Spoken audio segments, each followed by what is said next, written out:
am here to talk about getting to know your customer a little bit better. And a project that we did with the Animal Agriculture Alliance back in August. And it's we called it Radical Transparency. I think a better way to describe it is people talking to other people. But that doesn't happen as much as you may think. And so it really is a radical idea. And so I'm going to go through this really quickly, but I want to spend a little bit of time talking about the panelists to my right, and not politically to my right, but anyway. To my far right is Lisa Frame. Lisa has developed a strong first-person narrative voice that she uses to communicate across print and social media. She has worked with a variety of brands ranging from American Express to Ubisoft to Toyota. She's been featured in the Chronicle of Philanthropy for using Twitter as a fundraiser in 2010 for Thompson Child and Family Focus. She was raising money on social media before it was cool. She specializes in community management, in developing brand voice, and in helping small businesses create strategic content to boost customer loyalty and drive sales. She helps them optimize their social presence across all platforms, and she is the best Pinterest expert I have ever met. So if you have questions about Pinterest, I will direct them all to Lisa Frame. She is the mother of a teen. She loves BBC sitcoms, and she describes herself as someone who waffles between reading nonfiction and bad fiction. She is a storyteller at heart, and if you searched her purse, which I promised I would not do, you'd find her constant companions: a moleskin, a digital recorder, pens, and a DSLR. She is a phenomenal photographer on top of her other many talents. To my near right is Elena Ewan. She writes at Dirt and Noise, is the name of her blog, her site, and she is a seasoned marketer with over 20 years of marketing, brand strategy, communications, and writing experience. Her experience on both the agency and client side of marketing communications affords her a keen understanding of both perspectives. She has a master's degree in integrated marketing communications from Northwestern University's Medill School of Journalism and a bachelor's in history at the University of Virginia. She serves as a Shot at Life and ambassador to advocate for global vaccines. That's with the United Nations Foundation. And she also works with her local food bank. She serves on the boards of Safe Child to help eliminate child abuse, and the Cecilia Rollins Fund, which helps provide meals and support to children and families in crisis at her son's school. She is a doting mom to two sons, ages 11 and 9. That's all the great bio material that you will get if you go to their websites. These are your customers. These are the influential customers who can sway the decisions of more of your customers. And these are two of the people who I brought along with me on this project that we did. A few years ago, I met Emily Meredith, who is no longer with the Alliance, but I met her at an all-tech event a few years ago, and we hit it off right away. And she started talking to me about the issues that the industry faces on transparency, and how she wanted to bring people like this along for quite a ride. And so I worked with her and with Kay and with other members of the Animal Agriculture Alliance to address this issue. I don't have to educate this room about the issues on transparency in your industry. Everybody knows the issues, everybody knows the different legislative proposals that are out there, everybody knows the snake oil salesmen that try to make a buck by telling lies about what's in your food. But here's what we really set out to do. The first two goals that are here are pretty obvious. You can achieve that with buying ads, really. You can give money to highly prominent bloggers. You can just simply pay for that sort of thing. But that third one is really hard. And I think I'm going to show really quickly how we did that, and then I'm going to let them speak and talk about their profession. So here's what we did. We took a dozen online moms who were very popular and influential in their own communities, and we helped show them the story of farm to fork.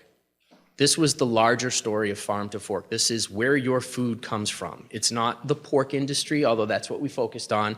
This is where your food comes from. And so this is a picture of the group.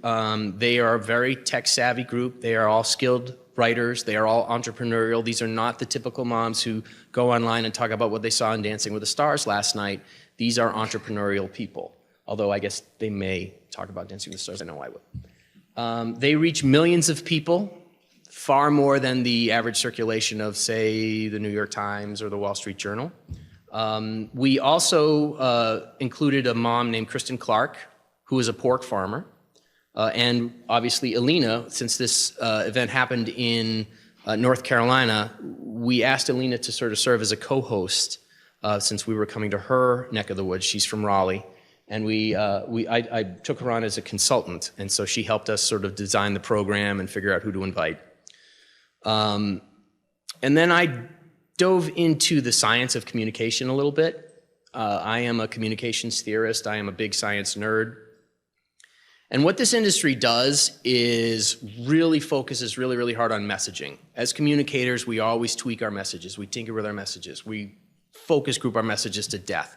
We edit them. We revise them. We push them out. Message, say that 5 times fast. I know I can't. There are other things that make messages more persuasive. And very little research is done on them, and very little work is done on them in the field. I work with social psychologists at my company to look at the other factors that impact persuasion and motivation. Who is your messenger? That's an important thing. Consumers find their peers to be more credible. We heard all about millennials, how they listen to their peer group. Well, it's not just millennials. I listen to the people who I trust, and the people who I trust are the people who I know. There are societal norms that are in play. You know, you don't want to be that guy doing the thing in a crowd where everybody else knows that that's not what you do. So there are behaviors that are done through nonverbal communication that people learn about. We know that fear is a motivating force. Our critics certainly like to use fear. They post scary images, they scare people, and that is another way that people persuade. It's not the message per se, it's the fear that's associated with it. And they try to come up with a solution to quell your fear, and that's typically it's don't use this product. And then really important, and this is what we're going to focus on a lot today, is the audience. We've heard a lot of talk today about how we're going to address the activists and what we're going to do about the activists. I don't care about the activists. I'm not going to persuade the activists. The activists are not buying my product. The activists never will buy my product. Consumers who don't really pay a lot of attention to the activists, believe it or not, are the ones who I want to reach. The folks who are really a little too busy to care about these issues. These are the folks who don't have a skin in the game. They tend to be open-minded. They tend to be really busy, and they want you to meet them on their terms. But they're willing to give you a fair shake, and that represents most of this country, most of the world. That's who I focus on. So we developed this program, and we called it Farm to Pork, because we use the pork industry. I thought it was a great idea. We used the hashtag Farm to Pork, and we put together really a narrative that goes through the entire story of where your food comes from. It included really delicious food at 18 Seaboard and a great restaurant in Raleigh. If you're ever there, I highly recommend it. We talked about going through all of the different stages. Alina and I inseminated sows at a sow farm. Now, who gets to do that? You know, that is just ridiculous. You did it on your birthday. My 46th birthday. On your birthday. So that was the best birthday present you could ever get, right? That's bucket list right there. See what you have for me for 47. See? Yeah, right. We went to a nursery. We went to a finishing farm. We went to a processing plant. And yes, we took a dozen online moms to the kill floor of a processing plant. This is not something you do every day. This is not something most people in this room would advise me to do. And this is not something that my peers in the communications and PR industry would ever suggest that I do. They thought I was crazy. I have faith in open-minded, smart, trusting consumers who are not activists. And I said, you know what? You respect them. You show them what you've got, they will respect you, and they will give you a fair shake, and they will tell you what they think. And then we finished it up with a sustainability presentation from the good folks at Smithfield. We went to Prestige Farms in North Carolina, and then Smithfield, a facility in North Carolina. And then we went to North Carolina State University and talked to some dietitians and some chefs about nutrition and food science. And so we gave these folks this whole spectrum of issues along where your food comes from. So we did it a very specific way. We were very careful about who we selected. We were very careful about the order in which things went. We let the moms bond with each other and form their own peer group so they trusted each other's point of view. And as I said, we had a farm blogger in that group, and that farm blogger became a peer. She was there ahead of time, and she got to know these folks, and they got to know her. Kristen Clark is her name, and she's amazing. And if she's out there, I want to say hey. But that was a really important part of it, and I'll get to that in a minute. She became a peer, and they began to know each other better. They were all familiar with each other. They all saw each other as peers, and they were all became, because they knew Elena was involved, emotionally invested in the success of the event. And that was really important. As I mentioned, we inseminated sows. Very exciting. It's probably the oddest picture on Facebook you're going to see. But yes, they inseminated sows. And we, more importantly, I think, got to meet some of the folks who raise pigs. The one thing that the farmers kept telling me ahead of the event, and I asked them, what do you want out of this? And they said, time and time again, we want customers to know that we're people too. And I will never forget that. And I said, okay, just sit down and talk with them. And I think that was a message that they brought home. And so this is a family of one of the contract farmers for Prestige, and they were great. And we took a lot of pictures. And then, of course, these are actually the less graphic pictures from the processing plant, and they did see everything. They saw literally them going in, getting herded in, going through processing, getting cut up, the whole 9 yards. And after this process, or during this process, the women to my right had a lot to say about it on social media. It made them think about it. It helped them appreciate what folks in this industry do. These were not people who had a dog in the fight, but it made them stop and think a little bit about what the people in this room do, and they really appreciated it. And they'll talk about how that's changed the way they act. They went so far as to, without any prompting from me or anyone else, form their own private Facebook group where they can share information and stories and jokes and keep each other up to speed on the latest in the industry that they share with themselves. We had nothing to do with it. I think it was Carmen who created the group. And she's like, this was such a great experience. I am now interested in these issues, and now they talk about it all the time. And of course, Kristen Clark, who was a farmer, is invited in that group, and she can provide information, and she's their credible expert because she's a peer. But I just want to spend a minute or two talking about why she was so important for this tour. These are two of the people who were on the tour. The one in the baseball hat is Kristen Clark. She's the farmer. She's in Iowa. And the one in the fabulous yellow outfit is Kirsten Wright. She is a very popular blogger based in Utah. She's part of the team that brings the Crafting Chicks. Her personal blog, gets about 1 million unique visits per month. And she's a very influential person, especially in the western part of the country, on these issues. She didn't really have a position either way on the issues facing the industry. She would eat meat occasionally. But the thing about Kirsten is she is a devout Mormon. Her faith is the most important thing to her. And Kristen is also a devout Christian. I think she's a Baptist.